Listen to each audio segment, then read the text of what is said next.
Hello guys, welcome back to our channel.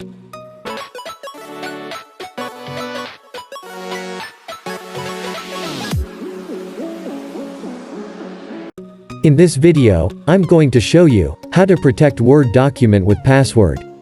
For more information, visit our article, link provided in the description. Open document, click File, which is on left top of the window. Then, click Info. Click on Protect Document. Select Encrypt with Password. Then a window will open and asks to enter password. Type password and click OK. Re-enter and confirm your password. Then, Protect Document option will be highlighted.